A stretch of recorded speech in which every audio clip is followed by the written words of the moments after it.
दोस्तों इस बात में कोई शक नहीं कि हम इंसानों की वजह से ही वुली मैमथ जैसी यूनिक एलिफेंट की स्पीशीज, साथ ही साथ सिमिलोडॉन और केव लायन जैसी खतरनाक तरीन कैट्स और तो और मेगालिनिया नामी जायंट चिपकली की स्पीशीज रिसेंटली एक्सटेंड हुई हैं। लेकिन एनिमल्स की ये फास्ट एक्सटेंशन अभी भी कंटिन्यू है और तकरीबन हर एनिमल इंसानों की वजह से अपनी एक्सटेंशन के करीब आता जा रहा है। वाल आज की इस वीडियो में मैं आपको 7 मोस्ट रियर एनिमल्स जो एक्सटेंशन के हद से ज्यादा करीब हैं, उनके बारे में बताने वाला हूँ, तो वीडियो पूरी देखना। नंबर 7 वैकिटा।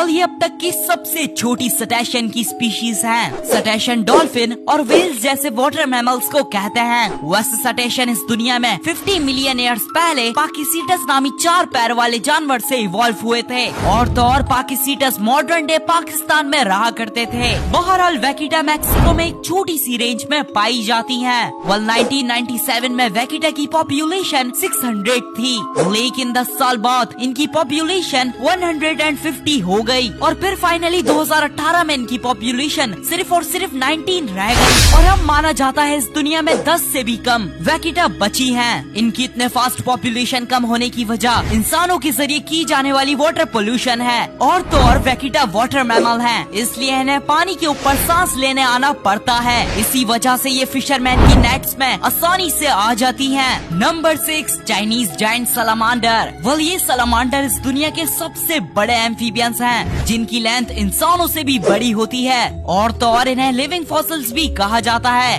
मतलब ये ऐसे एनिमल्स हैं जो करोड़ों सालों से इवॉल्व नहीं हुए। इवन इनका एग्जिस्टेंस इस दुनिया में 170 मिलियन ईयर्स पहले से है। इसका मतलब ये डायनासोर्स के साथ और डायनासोर्स के खत्म होने के वक्त भी एग्जिस्ट किया करते थे। बहरहाल ये कम्प्लीटली एक्वेटिक होते हैं, जो चाइना के रॉकी माउंटेन्स के आसपास के रिवर्स और लेक्स में रहते हैं। इन्हें चाइना में बहुत ही नायाब और अहम फूड समझा जाता है और यही नहीं बल्कि इन्हें मेडिसिन में भी इस्तेमाल किया जाता है। इसलिए बहुत से लोग चाइनीज जायंट सलामांडर का हद से ज्यादा शिकार करते हैं। साथ ही साथ वाटर पोल्यूशन भी इनकी पॉपुलेशन कम करती जा रही है और अब इस दुनिया में 50,000 से भी कम वाइल्ड चाइनीज जायंट सलामांडर बचे हैं। Number 5 greater bamboo lemur. दोस्तों लीमर ग्रुप ऑफ प्राइमेट्स को कहते हैं। प्राइमेट्स वही ग्रुप है जिसमें मंकीज, एप्स और हम ह्यूमंस भी शामिल हैं। लीमर सिर्फ और सिर्फ इस दुनिया के चौथे सबसे बड़े आइलैंड मेडागास्कर में पाए जाते हैं। ये वही आइलैंड है जहाँ 85% एनिमल्स और प्लांट्स की ऐसी स्पीशीज मौजूद हैं जो दुनिया में कहीं और पाई नहीं जाती।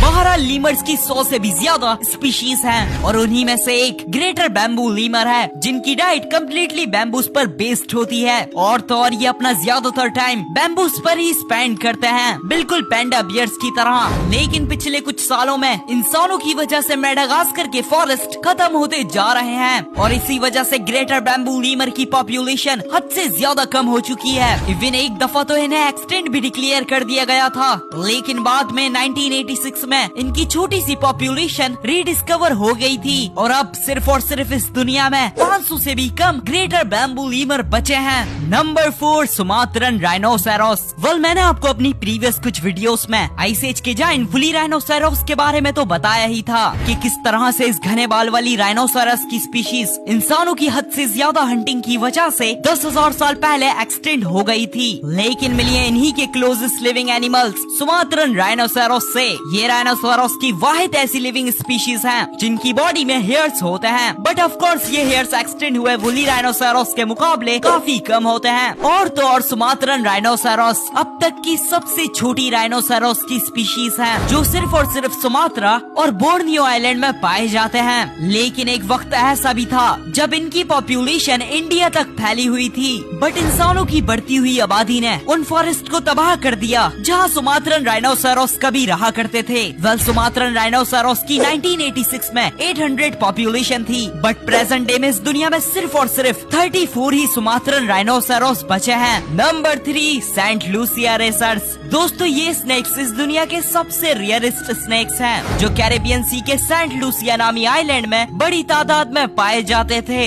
वैसे ये स्नेक्स नॉन वेनेमस होते हैं और इनका साइज भी काफी छोटा होता है, लेकिन इनकी डाइट लिजर्ड्स और रोडेंट्स पर बेस्ड होती है। बहरहाल जब सेंट लूसिया रेसर्स को 1887 में डिस्क्राइब किया गया था, जब से ही इनकी पॉपुलेशन कम हो रही थी और इसी टाइम इंसानों के जरिए सेंट लूसिया आइलैंड में इंडियन मंगूस इंट्रोड्यूस कर दिए गए थे। ना सिर्फ मंगूस ने इन स्नेक्स के हिस्से के एनिमल्स खाना शुरू कर दिए, बल्कि इंडियन मंगूस ने सेंट लूसिया रेसर्स का शिकार करके इन्हें भी खाना शुरू कर दिया था और इसी वजह से 1936 में इन्हें एक्सटिंक्ट डिक्लेयर कर दिया गया था। लेकिन 2012 में सेंट लूसिया आइलैंड के पास छोटे से मारिया मेजर नामी आइलैंड, जहां मंगूस पहुंच नहीं पाए थे, वहां से 11 सेंट लूसिया रेसर्स रीडिस्कवर हो गए थे। इनके दोबारा मिलते ही एक ब्रीडिंग प्रोग्राम स्टैब्लिश कर दिया गया था और अब इस दुनिया में 20 से भी कम सेंट लूसिया रेसर्स बचे हैं। नंबर 2, घैरियल। वेल, घैरियल को काफी लोग क्रोकोडाइल समझ लेते हैं, लेकिन नहीं, ये क्रोकोडाइल्स बिल्कुल नहीं होते,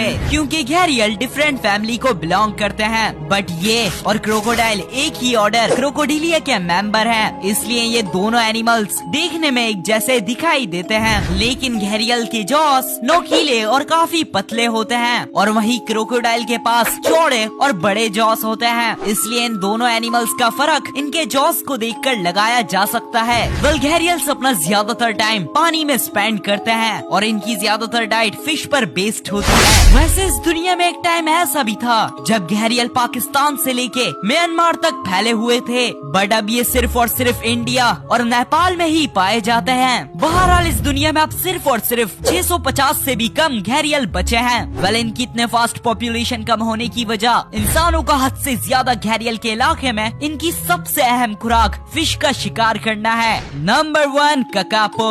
दोस्तों, बेशक पैरोट्स का नाम सुनते ही हमारे दिमाग में एक कलरफुल और उड़ता हुआ बर्ड सामने आता है, लेकिन मिलिए ककापो नामी पैरोट की सबसे हैवीएस्ट स्पीशीज से। और यही नहीं, बल्कि ये इस दुनिया की वाहिद ऐसी पैरोट की स्पीशीज है जो उड़ नहीं सकती। इसी वजह से इन्हें तमाम पैरोट के मुकाबले पैरोट्स की सबसे यूनिक स्पीशीज कहा जाता है। साथ ही साथ इनका लाइफ स्पैन 100 साल से भी ज्यादा होता है, जो इन्हें इस दुनिया के लॉन्गेस्ट लिविंग बर्ड्स में से भी एक बनाता है। बहरहाल इनकी डाइट कम्प्लीटली हर्बीवोरस होती है। वह इस दुनिया में सिर्फ और सिर्फ न्यूजीलैंड में पाए जाते हैं, लेकिन न्यूजीलैंड में यूरोपियन कॉलोनाइजेशन के बाद से यूरोपियंस अपने साथ कैट्स, डॉग्स और बहुत से शिकारी एनिमल्स ले आए थे, इसलिए न्यूजीलैंड का इकोसिस्टम पूरी तरह से बिगड़ गया था। साथ ही साथ इन इंट्रोड्यूस्ड स्पीशीज ने ककापो का शिकार करना शुरू कर दिया था और यही वजह है कि अब ककापो की पॉपुलेशन हद से ज्यादा गिर के सिर्फ और सिर्फ 247 बची है।